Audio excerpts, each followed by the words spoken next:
Welcome back, mayambo taram noksari. Ngasigi topic asi class 11 gi limits and derivative hariba sigi ahum suba sarukni. Ngasigi tawgadriba topic asina nan mamang da khoi part number 2 da limit lowgi method si direct method haiba maga factorization method haiba method ani kak tamgre ko. Madugi method ani do tamgra matung da kaigumba direct su yadraba factorization su yadraba da de mathang khoi kai kari steps ta ba yai haiba ne ko. Kaigumba direct method yadre khalase dagi factorize tawbatusu factorize tawba yada function loina factorize tawba yani haiba leite adugumba ra magadi mathang kari method lai hai matam da koina rationalization method ai lai ko masida rationalization method sida koina tawti shikarino haibasin adudi ko example ani gumba dang lakholaga yengse ko ahan ba example da koi leirise hoji aina mamang da example ama sum thamaga leiresida masigi example sida ki koina kamai kai no khangi yengse ko masida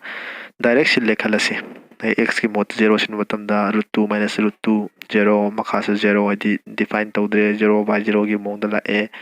andagi makha 0 leire hana dum khalasu yare adum masima direction bada khulung cha da ba ba do ware doi taragadi next matang da factorize tawba yabra yate matak su makha su factorize tawne ha ke su yaude ko sita doi taragadi next matang da rationalize tawse habne ko do rationalize ki step si hek yang baga dum khang ba yai kamai no hab matam da kaigumba piriba function dugi some matak makha leira hai tare numerator denominator aduga either one of them natraga ne magoi gera some root over haraga something kaigumba hek leira ma adoi taragadi mahusana ke dopa adum rationalize tawgalle ba ya matamda dudi hojikte matak su makha su animakti leite tawadabu matak se root over yaro lere masi matak te rationalize tawsebe ko rationalize taw by this mind tawbani limit x tends to 0 dum thamasi ko duga rationalize tawdusi matak oibani ne ko matak kisi ga samana ba duga ma opposite sign hai tare ko marakti minus oibase plus oiba ma matak su makha su into tawseba habadi root over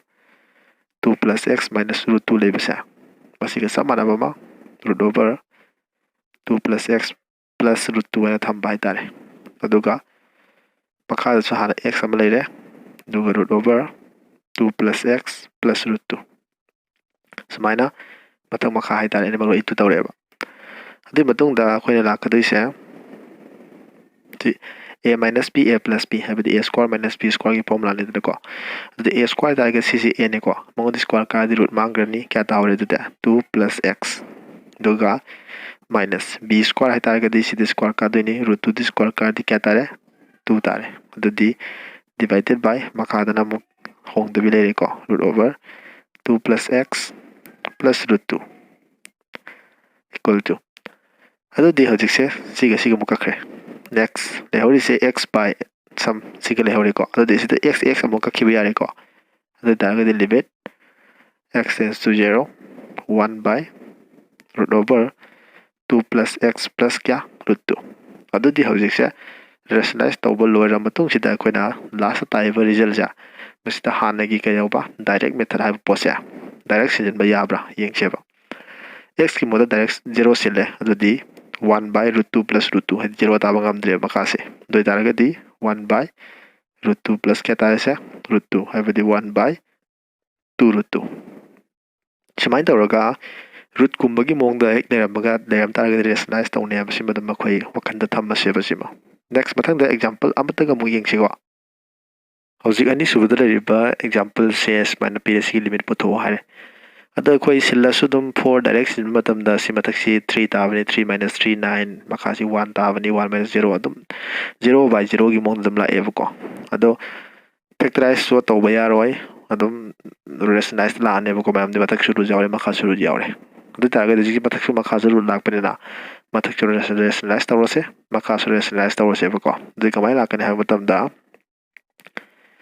rationalize tawbagi di kari haiba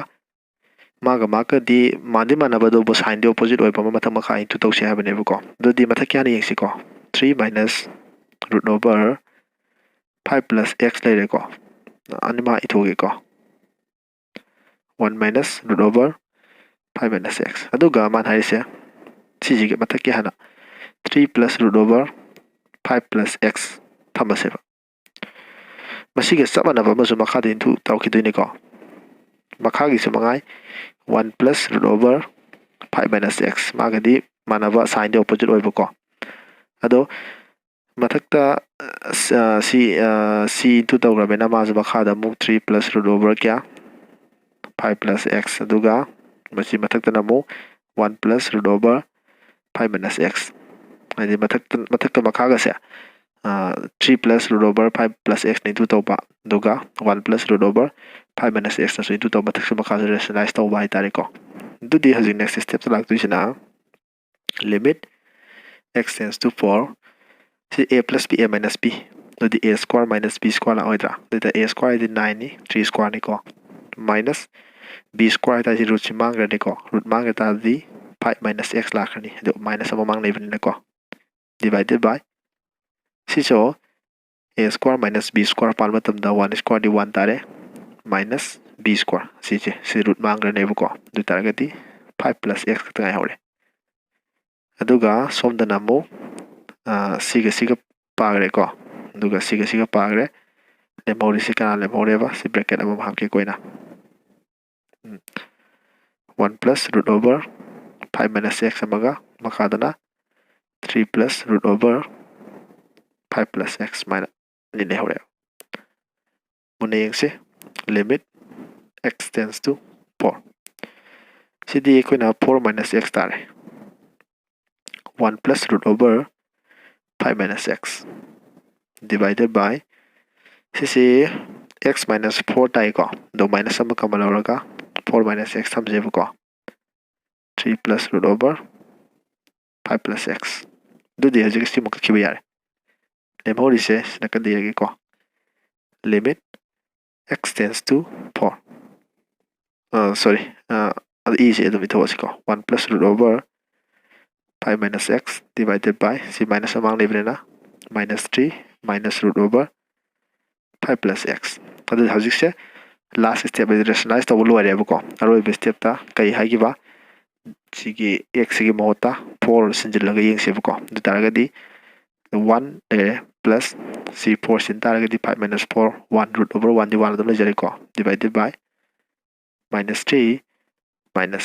c4 silikalo 5 plus 4 kya tara 9 du gi root among lawra ni 3 tare ko du tadi minus 3 la ni ko the 2 by minus 6 the minus 1 by kataresa sorry 3 smart raga sigi limit se puthokadaba masina kari method ko matam da rationalize adu di ko live step se direct gi factorization la factorization mo yadra di rationalize habani rationalize ki di root laira ma di ma rationalize to ne na direct way dum khangani haiba ba point nam leire ko hojik se makhoi ahum mak si plop yadaba lakine ba ko madu ganda ne koina standard oiba khoi ki result sinaba haina laktoisi but hojik se koina standard result sing dugi manung da ma asum lokhale ba ko smaina adi x limit x tends to a x to the power n minus a to the power n by x minus a ki mong de hekler magadi n a to the power n minus 1 haina formula ma sakat pa yaiba adudi hojik se direct ta sigi proof ama yawbani masi direct yawbani na exam so dum hangba yaba pot oi like the yauri do petang so tarake aduga like the toriba proof to the yam line proof tore aduna taba another proof ama is mista holaki collect the yauri petang I so tarake ko like the toriba source is in manare x is for n minus a to the power n ye my formula masle kana si formula sim padok piro ko smile have sima manhari se sida x to the power n minus a to the power n the both sides the x minus n divide to a ka haire mana adu di som gi di x minus a la ni aduga som da x minus n divide to x minus a cancel sakraga ma khadanga hawrani ba ko si bracket manung gi se the both side limit lawri ne ma limit x tends to a lawri ba ko adu man direct method pansile have di x ki mota a sin by tare adi a x ki mota a into the n minus 1 a a sin ko a to the power n minus 2 sigi a square thame na lag bat kasi tam se thamje ko mana aduga roi bada sigi x sigi mota a thame aduga a n minus 2 leijare aduga a masai gem leijare ko sa sida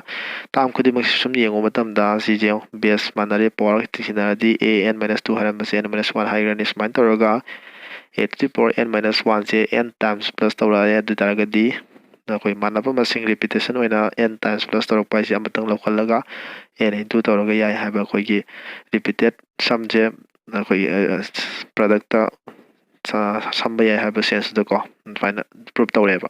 ꯁꯤ ꯅꯠꯇꯕ ꯑꯩꯈꯣꯏꯒꯤ ꯂꯤꯃꯤꯠꯀꯤ ꯗꯤꯐꯤꯅꯤꯁꯟꯗ ꯕꯦꯁ ꯇꯧꯕ ꯄ꯭ꯔꯨꯞ ꯑꯃꯇꯪ ꯑꯩ ꯇꯧꯔꯛꯀꯦꯀꯣ ꯁꯤꯅꯤ ꯁꯨꯃꯥꯏꯅ ꯇꯧꯕꯅꯤ ꯍꯧꯖꯤꯛꯁꯦ ꯁꯨꯃꯥꯏꯅ ꯑꯩꯈꯣꯏ ꯄꯨꯊꯣꯛꯑꯁꯤꯀꯣ ꯂꯦꯐ ꯍꯦꯟ ꯁꯥꯏꯠ ꯊꯥꯔ ꯍꯣꯠꯀꯦꯁꯨ ꯌꯥꯔꯦ ꯁꯨꯃꯥꯏꯅ limit x tends to a x to the power n minus a to the power n divided by x minus a say equal to ꯑꯩꯈꯣꯏꯅ ꯂꯤꯃꯤꯠ ꯂꯧꯕꯒꯤ ꯅꯤꯌꯣꯝꯗ ꯂꯤꯃꯤꯠ x tends to ꯑꯩꯈꯣꯏꯒꯤ ꯃꯥꯒꯤ left right ꯍꯣꯠꯄꯤꯗꯣꯀꯣ ꯑꯗꯨꯒꯤ a plus ꯑꯗꯨꯝ right ꯑꯗꯨꯝ ꯍꯥꯏꯔꯁꯦ ꯑꯗꯒꯤ ꯌꯥꯝ ꯁꯝꯖꯤꯜꯂꯒ ꯂꯣꯏꯅ ꯇꯣꯛꯈ꯭ꯔꯒ ꯁꯨꯃꯥꯏꯅ ꯇꯧꯋꯦ ꯑꯩꯈꯣꯏ ꯂꯤꯃꯤꯠꯁꯦ ꯂꯤꯃꯤꯠ h tends to 0 ꯍꯥꯏꯅ ꯑꯣꯟꯊꯣꯛꯑꯦꯗꯅ ꯑꯗꯨꯒ x ꯁꯤꯒꯤ ꯃꯍꯨꯠꯇ ꯑꯩꯈꯣꯏꯅ ꯍꯥꯏꯕ ꯍꯥꯏ ꯂꯦꯐꯀꯤ ꯄꯨꯊꯣꯛꯄ ꯃꯇꯝꯗ x minus h ꯍꯥꯏꯅ ꯏꯒꯅꯤ ꯑꯗꯨꯒ ꯁꯣꯔꯤ a minus h ꯍꯥꯏꯅ ꯏꯒꯅꯤ ꯑꯗꯨꯒ ꯔꯥꯏꯠꯇꯅ a plus h ꯍꯥꯏꯅ ꯏꯒꯅꯤ ꯑꯗꯨꯒ h tends to 0 ꯑꯣꯟꯊꯣꯛꯀꯅꯤ ꯀꯥꯏꯅ ꯑꯩꯈꯣꯏ ꯗꯤꯐꯤꯅꯤꯁꯟ ꯍꯧꯔꯛꯄꯗ ꯈꯔ ꯍꯥꯏꯈꯤꯕꯅꯦꯕꯀோ ꯑꯗꯨ ꯂꯣꯏ ꯁꯝꯖꯤꯜꯂꯒ h tends to 0 ꯑꯣꯟꯊꯣꯛꯑꯒ x ꯇꯨꯒꯤ ꯃꯍꯨꯠꯇ a plus h ꯊꯝꯕ ꯀꯩꯁꯨ ꯀꯥꯏꯗꯦꯕꯀꯣ ꯑꯗꯨ ꯑꯣꯏꯇꯥꯔꯒꯗꯤ a plus h to the power n minus a to the power n ꯑꯗꯨꯒ ꯃꯈꯥꯁꯦ a plus h minus a ꯍꯥꯏꯗꯤ x ꯀꯤ ꯃꯍꯨꯠꯇ a plus h ꯊꯝꯕ ꯈꯛꯇꯅꯤ ꯑꯩꯈꯣꯏꯅ ꯇꯧꯔꯤꯁꯦ ꯃꯊꯪꯒꯤ ꯁ꯭ꯇꯦꯞꯇ limit h tends to 0 ꯑꯩꯅ ꯁꯤꯗꯒꯤ a to the power n ꯑꯃ ꯀꯃꯟ ꯂꯧꯒꯦ a to the power n ꯑꯃ ꯀꯃꯟ ꯂꯧꯕ ꯃꯇꯝꯗ ꯁꯤꯗ ꯐꯪꯗꯣꯏꯕꯁꯦ ꯀꯃꯥꯏꯅ ꯐꯪꯒꯅꯤ ꯍꯥꯏꯕ ꯃꯇꯝꯗ ꯁꯨꯃꯥꯏꯅ ꯇꯧꯁꯦ a to the power n ꯑꯃ ꯀꯃꯟ ꯂꯧꯕ ꯑꯁꯤ a to the power n ꯑꯃꯅ ꯁꯤꯗ ꯗꯤꯚꯥꯏꯠ ꯇꯧꯔꯛꯇꯣꯏꯅꯤ ꯀꯃꯟ ꯂꯧꯕ ꯍꯥꯏꯁꯤ ꯗꯤꯚꯥꯏꯠ ꯇꯧꯕ ꯍꯥꯏꯕꯅꯤꯀꯣ ꯑꯗꯨ ꯑꯣꯏꯇꯥꯔꯒꯗꯤ ꯂꯥꯛꯇꯣꯏꯁꯦ ꯁꯨꯃꯥꯏꯅ ꯂꯥꯛꯇꯣꯏꯅꯤ a plus h to the power n divided by a to the power n minus somdadi 1 divided by sidi a plus h minus a and sida common lobase a to the power n ama common lobase ko common loba idi kaise te common lodu report na hana lere machine divide to haibane ko limit h tends to 0 a to the power n adi sigi a to the power n ja sije manung changi yarneba manung changbagi mongse sigi n ama common lowrane ko power karibe n se du taragadi samjinge ko sigi a na a da divide tawradi 1 tare plus somdana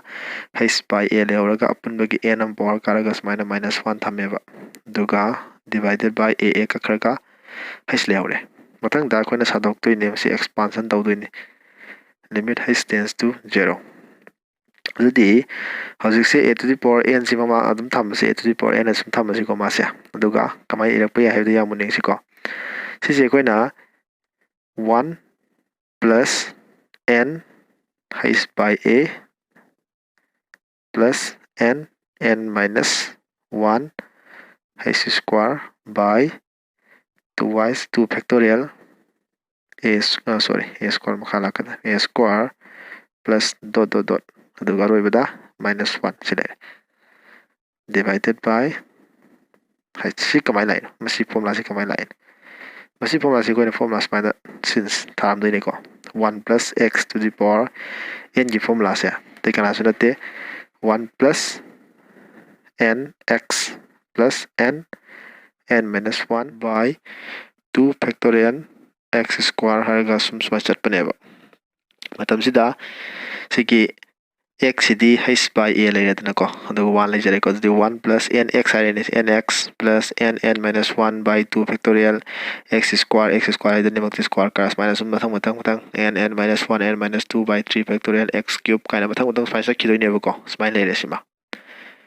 equal to asigi a to the power n habasidi koigi constant na mapan thang dorok sibu ko a to the power n duga limit h tends to 0 hojikse sige 1 ama lakpasiga aroibagi minus 1 simaka cancel sakre adum haiba yai adu idagadi sigi makhada leiba hisina sigi mathakta leiba hising siga adi jamja samna habda tongan batam singje mathang divide tawrasibu ko adu idagadi n by a ngai haurani sina adi ai sam kakhrareba ko plus n minus 1 ai sam hantagrani divided by 2 factorial a square plus sum sakhrani apo sigi makhata basi yamuning siko silak tuisina h ki value sinje doini ꯌꯦꯡꯉꯣ sida lakadriba term khudimak yamune yengsikko sida lakadriba term khudimak h hadi sida aina dot thammi myam ji kem khaluno ko h ama lae h square am leire h cube h to the power 4 h to the power 5 mathak dong leiba ngakta ne dot thammi myam si adudi adada h ama divide tawgi ba khakta ne ko adudi sigi term sida h yaudeba duga lemoriba atai makata h ama lae square lem badagi h lakpani cube leiba singdana h square la ani sman toroga h amde loni yarokane ko maduda h ki mota 0 sinu matamda madugi makha taba sidagi horaga leigriba term khudimak se loina kedoba 0 sa chagrane ba doitagadi sikadanga horobra doitadi a to the power n amaga n by a doitagadi base manadi power khadongna ni habi natra the n a n minus 1 hanas mana proof masam haidar ado sigi proof sina noi lek yaw proof tinati sina khoigi limit ki definition to the base of proof mani ai ko ado masigi result haidar ko masi standard over result sida base toba question amani ta yengsi ko sida definition ama pire na kamai toba limit x tends to sorry example ama x tends to 2 x to the power 10 minus 2 1024 by x minus 2 sida ina x ki modu 2 sin matunda 2 to the power 10 ji 1024 da bane ko dudi 0 by 0 dum la eda ko dudi sigi mong oi bre ko ai to ke ko limit x tends to 2 x to the power 10 minus 2 to the power 10 ka mana bane ko divided by x minus 2 dudi x to the power n x to the power n minus a to the power n jo siga a sana idana ko dudi siga musanale yare ko sa dudi formula si batam da man hai se n a to the power n minus 1 hai bane ko dada ga n ji matang 10 ne ko 10 a sina 2 ni chume ko aduga 10 minus 1 dada ga 10 into 2 to the power kya 9 smaina result puto ada answer ne thamjaro yare ko se yam samba concept ni masi formula si makhanga gadi sigumba hotpada ek dego factorize taw farak ta kum taw degi direct method hotpasu yada kum taw rationalize taw busu masi mata ki yada kum taw sigum kanda siku formula si sinana ka hek koina puthok pa yaweba yare aduna sigi result si ma ko khangdila se ko hojik se na koi lekta yawba jeki koina sigi mamang sida sigi proof ama tawada tawra matung sida noi theorem ama ga su yauri theorem si ama nate theorem ahom 3 4 andagi theorem 5 theorem 5 si amaro oi masi jo standard result sing dui barang da yaurabani sin nati koi gi limit x tends to 0 sin x by x 1 tai haba duga limit x tends to 0 1 minus cos x by x 0 tai haba ai go se masi gi proof taw doini masi gi proof si tawna ba hona bada sig mamang da leriba theorem ani ka khai tari ko sigi sandwich theorem ne aduga si matak ta leriba theorem ani se masi ni change ko ado matang gi part to helagi maram di proof taw masi gi sibudi proof yaudre theorem 3 sibudi man theorem 3 na haise sineda fx have function amaga gx have function amaga kai gumba gx na sauradi have natraga manaba taw taragadi limit lower kan dasu kedoba gx in adum saugani haibagi hadi aso function duna limit lower matung dasu sauri ba mana adum sauraga leini haibagi theorem asa mane copy che matam duda siga f siga g ga se real valued function oigadaba domain su sab managadaba real valued function adi kange ko magi result to any range to adi fx ki range gs ki range se loina real number oiba yare ko aduga sandwich ki da harisina function number smaina fx gx hx and gx se kanagi marakta fx ka hx ki marakta sapga leiraba adi mogi ni marakta haitare ko leiraba smaina adoragadi limit x tends to fx china lid sigi matai da leriba function sigi limit si l lauraba duga songi yetlom da leriba function si limit si l taraba dudi mana se compulsory marak ki su kai oine ba magi limit se l oini haina masigi proof ama khara sawi masi matungana tawgi ko matangi part haitare ko ajikse sigi ani si amaru ko ahan bagi sina sauri function duna limit laura matun mana dum saur leini haba aduga hoji ani suba theorem sina kai gumba function ama function ani gi marak ta leitare gadi kai gumba magi oirom da leiriba function duga yetlom da leiriba function makoi ani gi limit ki value si samana raba l ina loin taraba ko adoi taragadi compulsory maya gi dui su kai taba l ina magi limit adum tarakani ab hariba point x equal to a hariba point da yare ko sima siki theorem simba adi 3 ga 4 ga se tamo matung sida hariba theorem 4 do sinrang masi theorem 5 ꯍꯥꯏꯇꯥꯔꯦꯀꯣ ꯁꯤ ꯑꯍꯥꯟꯕ ꯄꯥꯔꯠꯁꯤ ꯄ꯭ꯔꯨꯞ ꯇꯧꯗꯣꯏꯅꯦꯕ ꯌꯥꯔꯦꯀꯣ ꯁꯦ ꯍꯧꯖꯤꯛ ꯃꯁꯤꯒꯤ ꯄ꯭ꯔꯨꯞ ꯃꯆꯥ ꯑꯃ ꯇꯧꯔ ꯅꯣꯏꯒꯤ ꯀ꯭ꯂꯥꯁ 11ꯒꯤ ꯑꯣꯏꯅꯗꯤ ꯑꯗꯨꯝ ꯅꯣꯏ ꯑꯦꯛꯁꯔꯁꯥꯏꯁ ꯑꯗꯨꯝ ꯂꯥꯛꯄ ꯌꯥꯔꯦ ꯑꯗꯣ ꯀꯩꯝꯇ ꯈꯜꯂꯨꯅꯨ ꯑꯩꯈꯣꯏ ꯑꯩꯅ ꯇꯥꯛꯀꯗꯣꯏꯁꯤꯗꯤ ꯃꯁꯤ ꯍꯌꯦꯡꯒꯤ ꯃꯊꯪꯒꯤ ꯄꯥꯔꯠꯇ ꯁꯤꯒꯤ ꯄ꯭ꯔꯨꯞꯁꯤꯅꯦ ꯑꯗꯨꯒ ꯁꯤꯒꯤ ꯂꯥꯛꯏꯕ ꯁꯤꯒꯤ ꯄ꯭ꯔꯨꯞ ꯃꯆꯥ ꯑꯅꯤꯁꯤ ꯇꯥꯛꯑ ꯃꯇꯨꯡꯁꯤꯗ ꯑꯇꯣꯞ ꯑꯇꯣꯞꯄ ꯑꯩꯈꯣꯏꯒꯤ ꯏꯟꯐꯤꯅꯤꯇꯤꯗ ꯂꯩꯕ ꯂꯤꯃꯤꯠ ꯀꯃꯥꯏꯅ ꯂꯧꯒꯅꯤ ꯍꯥꯏꯕꯒꯤ ꯑꯣꯏꯕ ꯁꯝ ꯇꯣꯄꯤꯛ ꯈꯔ ꯅꯣꯏ ꯂꯦꯛꯁꯤꯗꯗꯤ ꯏꯟꯐꯤꯅꯤꯇꯤꯒꯤ ꯃꯇꯥꯡꯁꯦ ꯀꯩꯝ ꯌꯥꯎꯔꯝꯗ꯭ꯔꯦꯕꯀꯣ ꯏꯟꯐꯤꯅꯤꯇꯤꯒꯤ ꯄꯣꯠꯁꯦ ꯀꯩꯝ ꯌꯥꯎꯔꯝꯗ꯭ꯔꯦ ꯃꯔꯝ ꯑꯗꯨꯅ ꯍꯩꯇꯕꯗꯤ ꯌꯥꯗꯦ ꯍꯩꯅꯕ ꯍꯣꯠꯅꯁꯦ ꯑꯗꯨꯅ ꯏꯟꯐꯤꯅꯤꯇꯤꯒꯤ ꯑꯣꯏꯕ ꯄꯣꯠꯇꯨꯁꯨ ꯑꯩ ꯃꯊꯪꯗ ꯇꯥꯛꯅꯕ ꯍꯣꯠꯅꯔꯒꯦꯕ ꯌꯥꯔꯦꯀꯣ ꯑꯗꯣ ꯉꯁꯤꯒꯤꯗꯤ ꯃꯇꯥꯡꯁꯤ ꯂꯣꯏꯁꯤꯟꯖꯔꯒꯦ ꯃꯊꯪꯒꯤ ꯄꯥꯔꯠꯀꯤꯗꯃꯛ ꯁꯦꯝ ꯁꯥꯔ ꯂꯩꯕꯤꯔꯣ ꯄꯨꯝꯅꯃꯛꯄꯨ ꯇꯥꯛꯀꯠꯆꯔꯤ ꯊꯦꯡꯛ ꯌꯨ